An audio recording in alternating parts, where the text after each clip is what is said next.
Hello and welcome back to the Villa Filler podcast. I'm here as always, my good friend Dan Wiseman.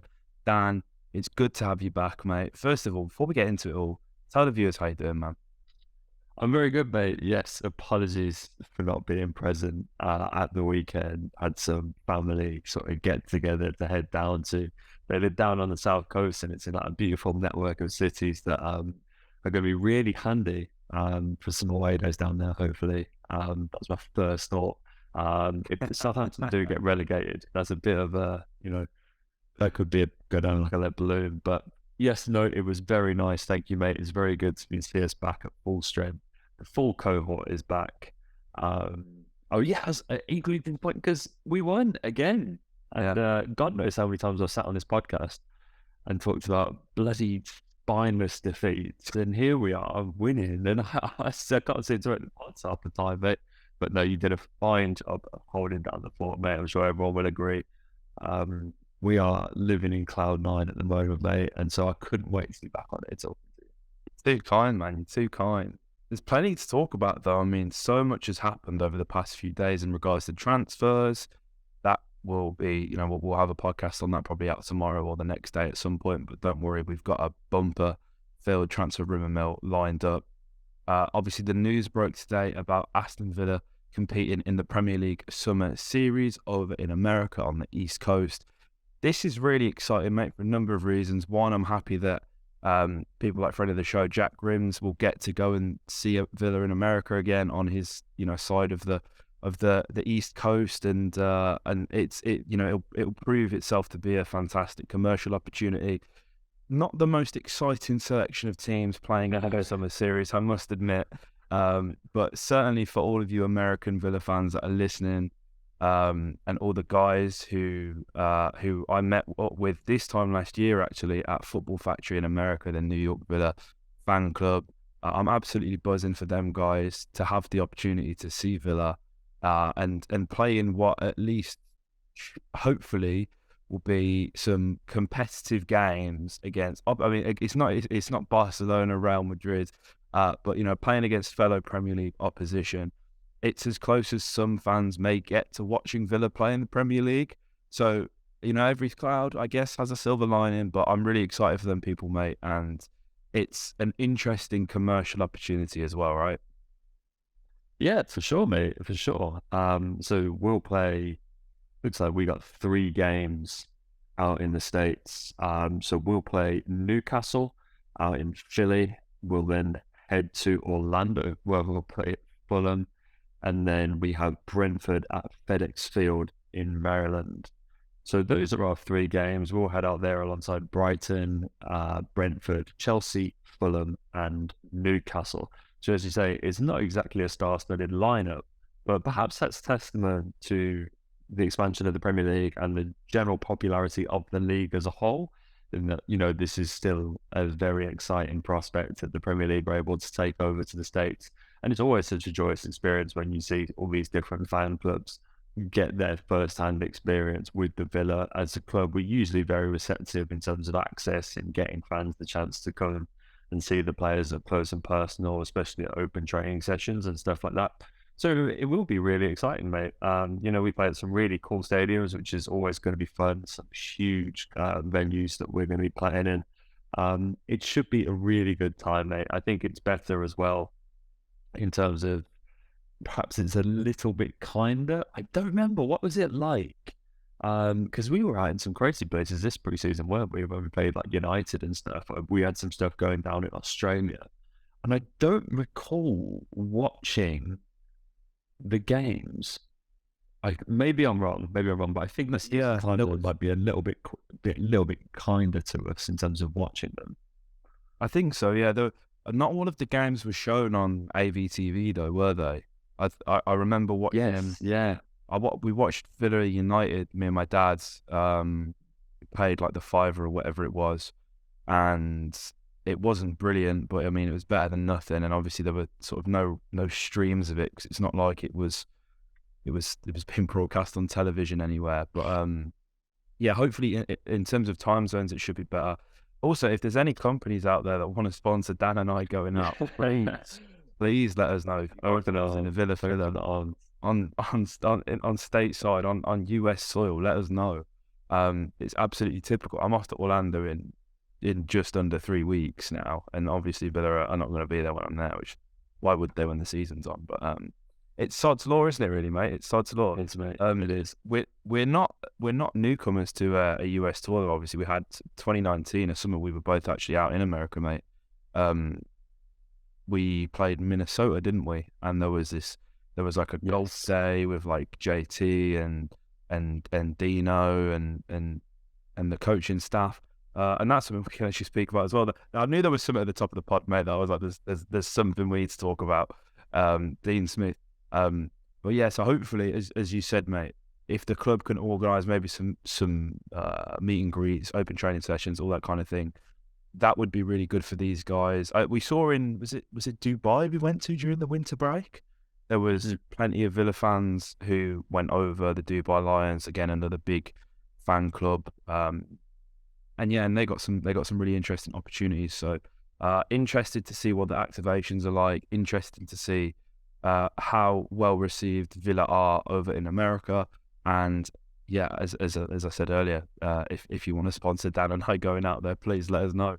But mate, Dean Smith, Leicester City. Yes. This is an interesting one. I really wanted Leicester to go down, but now I'm like, oh no, that would be a little bit sad, wouldn't it? It's in a way, I kind of feel sorry for Dean Smith because listen, I'm sure he doesn't care about what people are saying online and all that kind of stuff, mate. But he's sort of been written off before he's even had his first training session. But not just by Leicester fans, by Villa fans as well. And I do think that he is probably a bit limited, and I'm not sure if he can keep them up. But I'm really happy for him on a personal level. Obviously, he had a bit of a tough time with that Norwich gig. It kind of seemed destined to fail. And Leicester are one of them clubs as well. There's just something not quite right about how they're being ran at the moment. And the fact that they sort of interviewed Marsh, and I mean, if Marsh is rejecting you, then you've got some serious issues, right? And then if Dino is second fiddle to Jesse Marsh again, that's somewhat concerning. But he's got 10 games to galvanise and keep a squad that is probably too good to go down, dare I say it, up. How are you feeling about this one, mate? It's always a sticky one for any manager that goes into a job knowing that they're their second, potentially third choice, because there was rumours of Rafa Benitez being in the mix as well. It's a really interesting one that they didn't get Marsh, because obviously he looked nailed on to be the Southampton manager not too long ago, and those talks fell through as well. So it's really interesting to see whether it's personal terms, what he's expecting. But I mean, for any manager, I think they're going to want significant money to go into a club that is battling relegation. Because for Dean Smith, I think it's fair to say that, I mean, obviously I'm not both as far back as Warsaw, but certainly since he's been at Brentford, his stock has probably never been lower than it is right now as a manager. He's coming off back-to-back sackings. Obviously, he went down with Norwich, stayed there, was doing okay in the Championship, but still lost his job. It's, as I said, his stock has never been lower. And so it's one where he's walking into a club which, as you say, normally when a manager goes into a club in any situation, if the upstairs is not right, if the board isn't functioning well, it's so difficult to see him turn the tide on the pitch. Normally, if it's doomed from the top down, then you've got no chance. And yeah, I do fear for him. I'm desperate for him to go in and impress, and it's great to see him, JT, and Craig Shakespeare back on the pitch. But it is a little bit weird, mate. It feels a bit, if I was a Leicester fan, I'd think it feels a bit desperate, dare I say it, because it's one where you look, Dean's no survival specialist. Obviously, he did it with us. But, I mean, you look at all the external circumstances that happened that season with COVID and on and off, and going right down to the last day of the season. And you look at, we had Grealish at our disposal, and there were so many. I mean, we had that whole Nyland, thing going on with the goal line technology. So many contributing factors, and we did it just by the skin of our teeth. he's got the players at his disposal to do it, definitely, but it is going to be a big job, mate. It is, and as I say, I do kind of hope they stay up now. Leicester are one of them clubs. It's like I haven't like, yeah, they've won the Premier League and the FA Cup recently, but I think they kind of need humbling. And I mean, maybe this appointment will do just that. I'm sure they probably imagine, that they could have attracted someone better than Dean. That's no disrespect intended at all, but this is the situation that they've ended themselves up in. But mate, we've got a huge game coming up this Saturday, early kickoff. Never back the early kickoff, especially when it's Aston Villa. And you've got two of probably the most exciting projects, I think is probably the phrasing I'd use, going head to head with one another. Now, Newcastle have blown everybody away this season with what they've done and how they've been able to compete. And, they find themselves in staggering heights in the Premier League, is places that they never dreamed they'd get to this quickly. And they're currently on a 5-game win run ever since losing the Carabao Cup and then losing their next game in the Premier League to Manchester City. They have been on fire, and they've taken things pretty personally as well. There was a big win against Manchester United involved in that as well in the league in that run. This is I know I said that the Forest game was going to be a real sort of yardstick for how serious we are competing with Europe, but this is as serious as it gets, right? Because this is a team that, come the end of the season, there's a very high chance they're going to be in the Champions League spots, mate. And they are right now. It's absolutely crazy what's going on over there at Newcastle.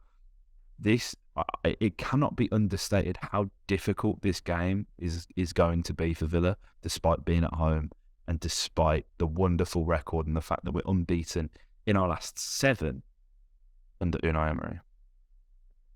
Yeah, this is going to be a great game, mate. I mean, Newcastle against Aston Villa is 3rd against 6th. That's just crazy, isn't it? Oh, it's just crazy. Imagine saying that to somebody sort of this time last year, they would have thought you were mad. But, as you say, mate, this 2 clubs really on the up, and it should just be a really good game of football. I'm really looking forward to it. Newcastle are they're probably a better team than us. I don't think that's controversial to say. I mean, at this point in the season, the league table doesn't lie.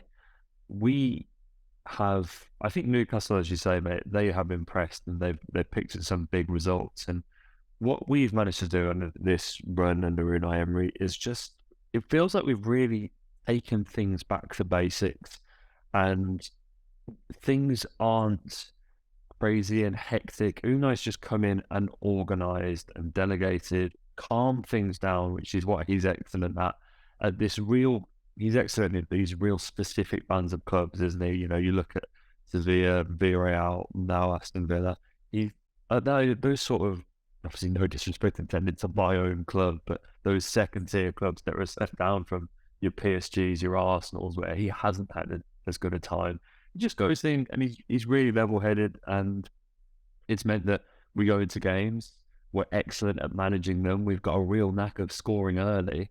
And when you combine those two things, the ability to score more often than not within the first half an hour, and the ability to control games and see them out without conceding too many goals, you have a recipe for success. And we've had a good run of games against teams where we've been able to take control of games and exercise them well. You look at this run that's included, post that defeat to Arsenal, Everton, Palace, West Ham, Bournemouth, Leicester, Forest, all very winnable games. And we've done just that. And, we've been praising us for the longest time, mate, because that's very un-Villa, in that we've gone in and won games which, on paper, you'd expect us to win. And that's full credit to Unai Emery. However, it's really difficult to gauge where we are in the season, mate, not only because we're in this spot where teams around us have played way less games, namely Brighton, who are a point below us, having played 2 games less, which will increase to 3, by the way, this weekend, because obviously they're in the FA Cup semi-final. Yeah. So they'll then have 3 games in hand. And then, we've still got to play Newcastle 3rd, Manchester United, who are 4th, Liverpool, who are, 8th, just got a really good draw. Brighton, who I said are a point below us, Spurs, who are fifth. Now is the time where, as you rightly say, mate, we really get to see what this team's metal is all about. Throw Brentford in there as well. Brentford, who are chasing these European spots. This is crunch time, mate. We've won the games that we're supposed to, but if we've really got the minerals to sustain that and finish in the European places, this run-in of 8 games will really show us that. You're not wrong, man. It's teed up to be just a perfect afternoon. Vintage Barclays, mate. This is going to be massive, and there's a lot of sort of hatred between the two fans. You've got the sub on the time banner and everything that's gone on there, and despite the fact we actually handed Newcastle the title in the Championship, you'd think they'd be a bit more gracious now, wouldn't you? They won a trophy and came first thanks to us beating Brighton. Yeah. It's mad actually when you think about it. When you did that for a minute, like Brighton, Newcastle, Villa, all in the Championship. Yes. Well, yeah. 6 years ago, 7 years ago. It's pretty remarkable from all clubs where they're fighting now. It's a testament to how they're being ran, how we're being ran. Newcastle, mate, again, as I said, they're in fine form. They've won each of their last 5 Premier League games. 3 of those wins have been away from home. Now, only twice have they ever won 4 or more consecutive away games in the Premier League, and those years date back to, I believe it's 1996 and 1994, where they won 4 and 5 away games consecutively, respectfully. And of course, that is before our time, but those were 2 very, very good Newcastle sides, mate, in and around the 90s. And, it would be some achievement if they managed to do that. Obviously, they're breaking a lot of records. And as I said, their form is kind of worrying, really. And you don't really... It's strange because I think, the way... Like when Unai Emery came in Aston Villa, for example, the style completely changed, right? We've became a lot more patient, a lot better on the ball. We were a lot more confident on the ball as well. And we're playing really nice, beautiful, sort of slow at times, but explosively quick when it needs to be, attacking football. But, Eddie Howe's kind of came in and has taken a much more pragmatic approach, right? And they've been much more difficult to sort of break down and beat, and they outrun the opposition, and they make sure every sort of blade of grass is covered. And defensively, they've been absolutely crazy. I've got a statistic here, mate. Newcastle have conceded a goal from just 7.2% of the shots faced in the Premier League this season. That's 21 goals conceded from 293 shots faced. We know that they are going to be incredibly hard to break down. And generally, teams don't really score. I mean, the numbers will say it. The teams aren't scoring more than 1 goal against Newcastle. So, in order to win this, mate, you've got to make sure you can beat that shot conversion rate, right? And you've got to be equally, if not more, defensively solid than them in this game. Yeah, well, that's the big thing, and I think that's the strength of both sides, really. I mean, if you look at the Premier League table this season, Newcastle just don't lose many games, and that's what it comes down to. That's like really surface level observations, but they've lost 3 games this season out of 29. That's on par with Arsenal. That's 1 less than Manchester City. They just draw. And it's like, it's amazing. Like, I think these 2 teams have been shining examples of what happens if you just strip football back to its basics. You defend well. You don't lose too many games. If you are in losing situations, you do everything you can. You fight hammer and nail to just draw at the very least. And if you beat the teams below you, then all of a sudden it's pretty incredible what you can do. It's going to be interesting to see, you sort of touched on lineups and everything there, mate, how that happens, because against Brentford, when it wasn't looking good at half time, Al switched up. He brought on Isak to play alongside Callum Wilson.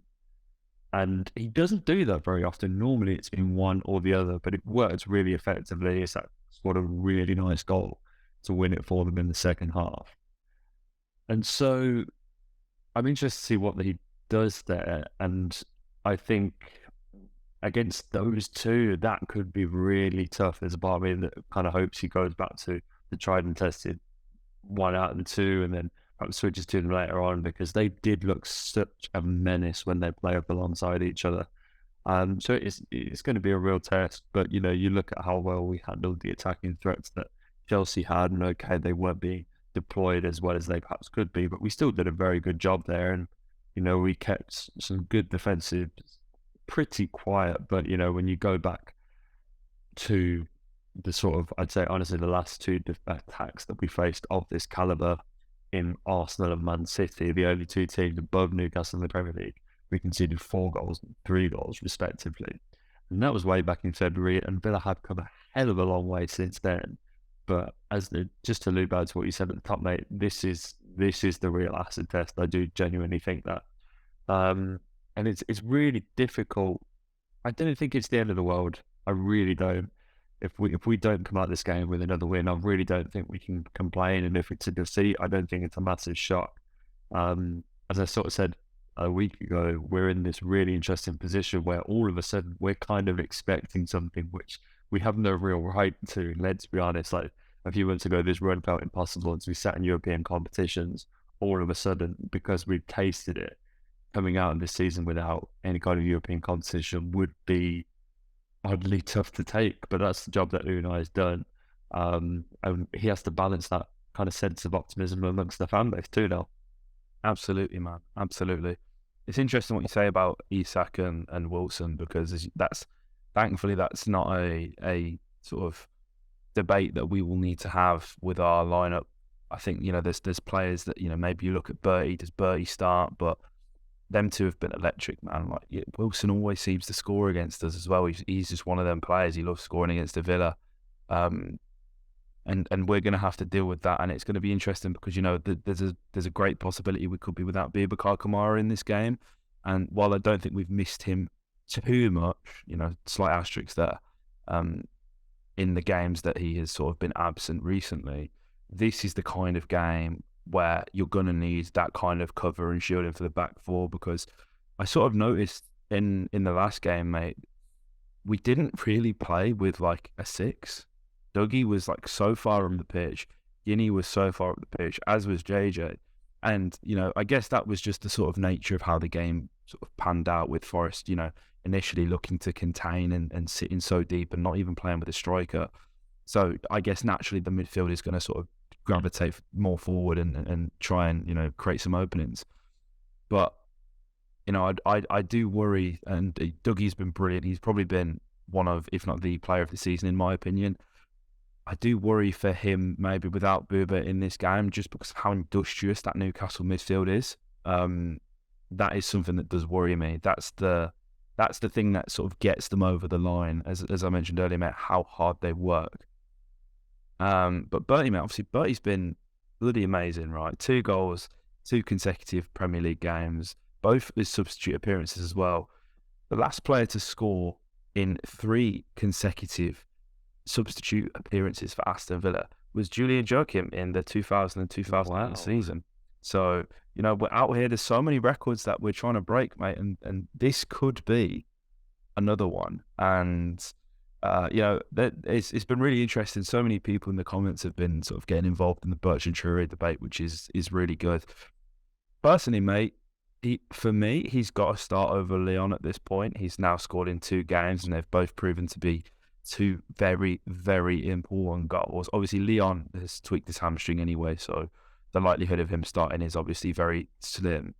But just to sort of give Bertie the credit that I feel he deserves, it's just a lot of people have actually come back to. There was 2 shorts that we published, right? We published one when it was like announced that he was back, and it was my sort of initial reaction, and then there was another one where you basically I think you titled it like respect Bertrand Traoré or something like that, and the gist of the short is Dan is you being like, well, you know, like back him, that's all you can do. Like, we know this guy's capable of magical moments, and quite a few people have been coming back to them shorts and being like, you know, 4D check and stuff. But like, you know, he's in such a great vein of form right now, and you know, he's one of the players. I heard it in the toilets actually, mate, at the Holte end. There was some like absolute just fucking gammon being like, I hate both Bertrand and Leon. I wonder why. But I was just kind of like, well, like, why do we have to be so polarizing about it? Listen, like, we've said many times, I love Bertrand. I'm not going to sit here and pretend like he's an absolute world beater because he's not, and that would be disingenuous. But like, we're in such a good moment right now. Like, let's just like let loose, enjoy that. Do you know what I mean? Yeah, no, for sure. We're at like a beautiful stage now, mate. Where, as I say, we can just really see what this club is at. But at the very least, we've got 8 games now and this club can do some incredible things. Or even if we don't, even if we do, like I still think we have to look at. We were 3 points clear of the bottom when Unai Emery took over. We were in 17th after a 3-0 loss at Craven Cottage. How bleak that situation looked. The fact that I'm sat here, mate, talking about Villa 6th in the league, chasing Europe, it's just amazing. And honestly, whatever happens from this point, we just need to like celebrate what an incredible season it's been. Whoever's on the pitch, like, just enjoy it. We can enjoy Burton Traore's chaos without any threat of relegation, which is not something we've ever had to do before. And I kind of realised the other day, barring a sort of 20% full Villa Park, whatever it was, these are Bertrand Traore's first goals in front of Villa fans. He's never scored in front of fans before. Oh, no, I think he did. He did in the Chelsea game you went to, but it obviously wasn't full, was it? Yeah, that's the caveat. So like there was like 20% of the ground in there or whatever. But like this is what I mean. Like he's doing this for the first time in front of Villa fans, so it's got to be an amazing experience for him. You got to love that, surely. Absolutely, yeah, man. That's it. It's all vibes. Thing is, it's like with a player like Bertrand, but you just like. You shouldn't have to accept it, but you're just going to have to accept that he isn't going to do the defensive work. There's players like that, and better players get away with it because they produce them bigger moments more consistently, right? But this guy scored enough goals, enough bloody good goals as well, for us to be like, do you know what? I think we can allow it. I don't even think he can run like faster than like, I don't know, 10 miles an hour. I don't think he can hit that speed. Like when have we ever seen it? When is he like truly beat someone for play? Do you know what I mean? Like it's skill, it's trickery. He's so beautiful to watch. And just like we're in such a good moment right now. There's no need to be negative about anyone. Let's just enjoy that. And I think, Bertrand personifies that. And, we could come to the end of the season, mate. And, there's a very high chance that he's moved on, right?